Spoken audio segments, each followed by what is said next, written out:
I had always considered myself a devoted wife, someone who took pride in maintaining a strong, stable relationship. My husband and I had been married for over 5 years, and while we had our ups and downs, I never thought there would be anything that could shake the foundation of our marriage.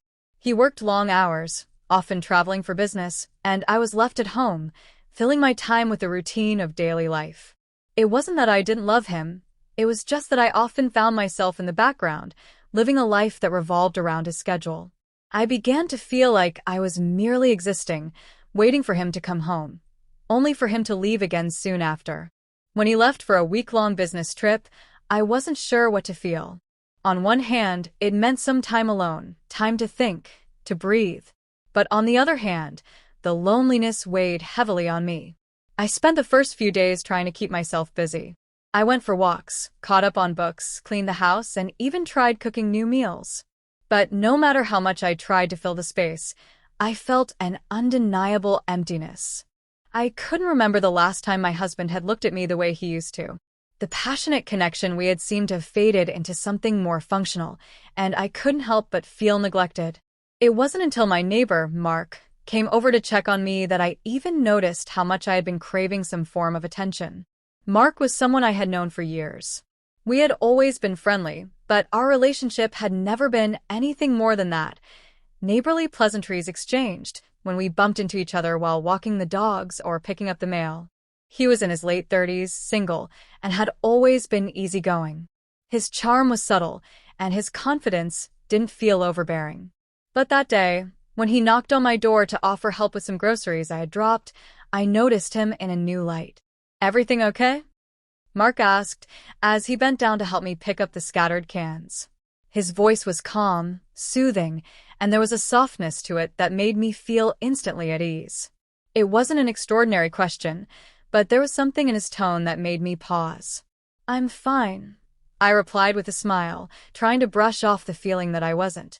"Just getting used to having some quiet time." "You know," Mark said, his smile gentle, "I'm happy to keep you company if you ever get tired of the quiet." I laughed awkwardly, unsure of how to respond. I hadn't realized how much I craved companionship until that moment. It wasn't that I didn't have friends, but I found myself talking to Mark more often as the days went on. He was there in ways my husband hadn't been for a while, showing interest in my day, laughing at my jokes, and listening to me. I found myself looking forward to our conversations. Mark would stop by in the evenings and we'd talk about everything and nothing. He made me feel seen in a way I hadn't felt in years. The more time I spent with him, the more I realized how different he was from my husband. Mark was attentive, always present, always engaged. He made me feel special in a way I hadn't realized I was missing. As I grew more comfortable in his presence, I started to share things I hadn't told anyone, my frustrations with my marriage, how lonely I felt, how disconnected I had become from my own needs. I could see the concern in his eyes, and it was almost too easy to slip into a rhythm of relying on him.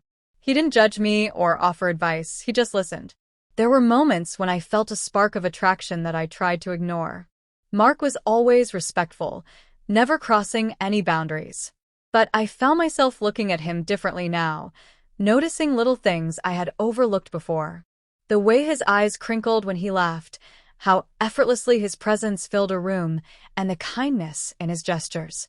I began to wonder what it would feel like to be the object of that kind of attention all the time. What would it feel like to be someone's priority, to be seen and cherished for who I was, not just as someone's wife?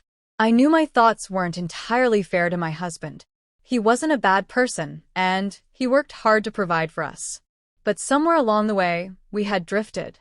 The distance between us felt too vast for small gestures to bridge.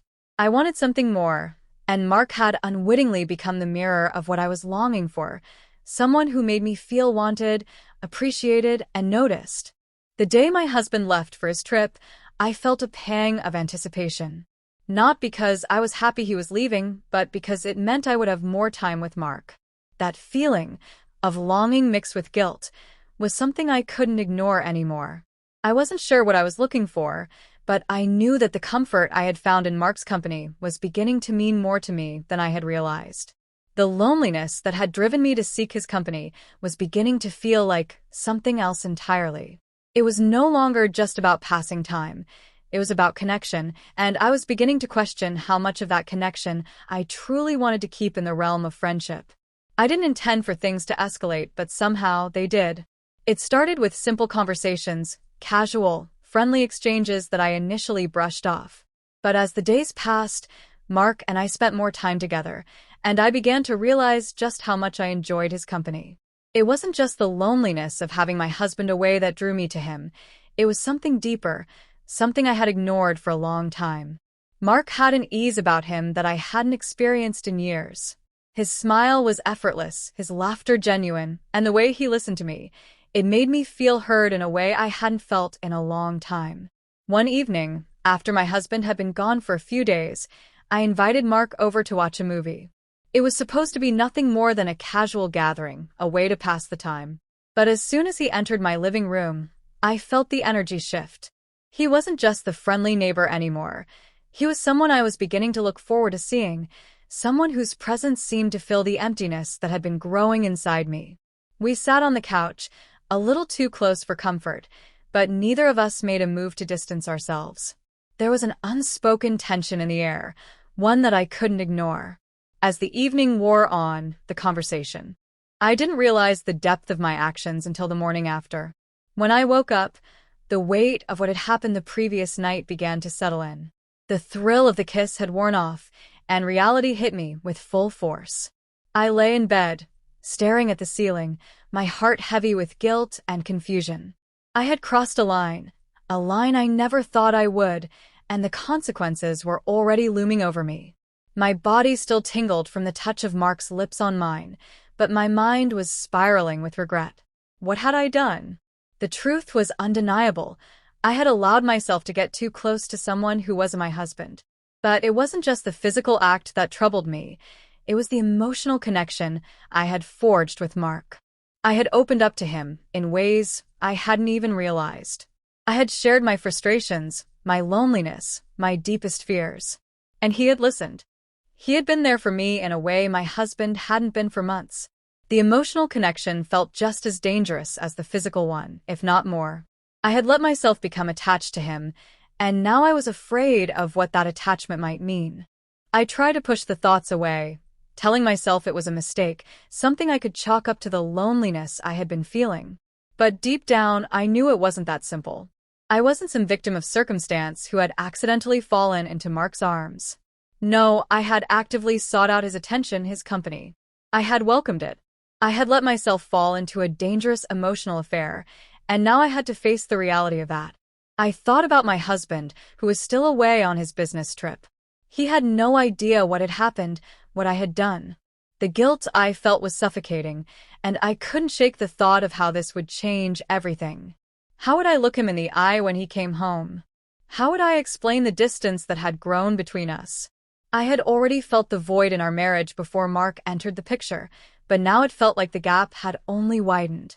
It wasn't just the physical act of infidelity that bothered me, it was the fact that I had emotionally connected with someone else. I had allowed myself to want something more than what my marriage had become, and that was something I couldn't ignore.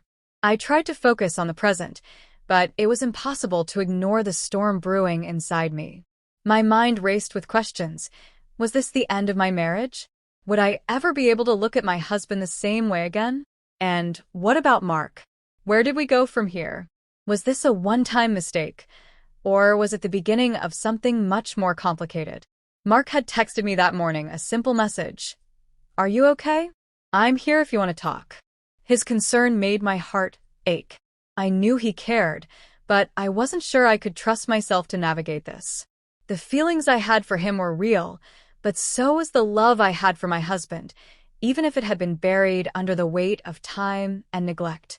I didn't want to hurt anyone, but I had already done that. The lines had blurred, and I wasn't sure where the boundaries even were anymore. As I sat there, trying to figure out what to do, I couldn't help but wonder if I had made a choice that I couldn't take back. The allure of something new, something exciting, had been intoxicating, but now I was left to deal with the fallout. There was no easy way out of this, no simple explanation that would make it all go away. I had opened a door I didn't know how to close, and now I had to face the consequences. I could have ignored Mark, avoided him, pretended like nothing happened. But the truth was I didn't want to. I didn't want to lose the connection we had built, the comfort I had found in him. He had given me something my marriage hadn't in a long time, a sense of being seen, a sense of being wanted. And now I was caught between the guilt of what I had done and the pull of what I felt with him. I wanted to believe it was just a momentary lapse, a mistake that could be forgotten, but deep down, I knew it was more than that. I had allowed myself to become emotionally involved, and that was the part one couldn't ignore. As I picked up my phone to reply to Mark, I felt a sense of dread wash over me. What would I say? How could I explain what had happened without sounding like I was justifying it?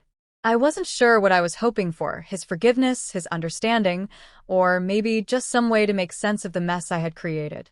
But whatever it was, I knew I couldn't keep running from it. The truth was already there, sitting in front of me, and I had to face it, no matter how difficult it was. I took a deep breath and began typing. I don't know what to say. I'm so sorry.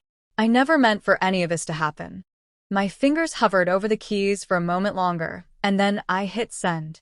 I didn't know what would come next, but I knew I couldn't keep pretending like everything was fine. It wasn't.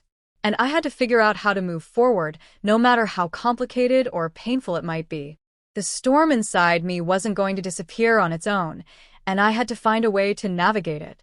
The consequences of my actions were inevitable, but how I handled them, how I chose to face the aftermath, was still up to me. The days that followed were a blur of guilt and confusion. I had told Mark how sorry I was, and in return, he expressed a desire to help me through this, to make sure we didn't make any more mistakes. His kindness and understanding made the situation more complicated, not less. With every message, every interaction, I found myself slipping further into something I wasn't sure I wanted to end but knew I had to. He hadn't pushed me for more, but he hadn't backed off either. It was as if we were both stuck in this strange limbo, unsure of how to move forward. I tried to focus on my marriage, to remind myself of why I had committed to my husband in the first place. He had always been a good man, hardworking and dependable. But the truth was, we had drifted apart long before Mark had entered the picture. I had been so caught up in the routine of my life, in the comforts of what was familiar, that I had neglected the emotional needs of our relationship. My husband had never been cruel or neglectful. He was just absent. I had tried to fill the gaps in our marriage with busyness, with small distractions, but nothing had worked. Now, facing the aftermath of what I had done with Mark, I began to see just how deep that void in my marriage ran. I didn't want to admit it, but the truth was clear. The emotional connection I had sought had been found in someone else. Mark had given me attention, affection, and understanding at a time when I needed it most. It wasn't just the kiss or the physical attraction, it was the way he made me feel alive again. For so long, I had felt like a shadow in my own marriage, and Mark had brought color back into my life. The worst part was that I didn't know how to untangle these feelings. I had allowed myself to become emotionally invested in him, and now I couldn't turn back. The guilt was unbearable. My husband would be coming home soon, and I couldn't fathom how I was going to face him. Would he know? Could he tell that something was off? I had been distant for weeks, and now, after what I had done, I couldn't shake the feeling that everything would change when he returned. Part of me wanted to tell him everything, to confess the truth before it ate me alive. But another part of me feared the fallout. What if I lost everything? The fear of losing my husband, of shattering our family, held me back from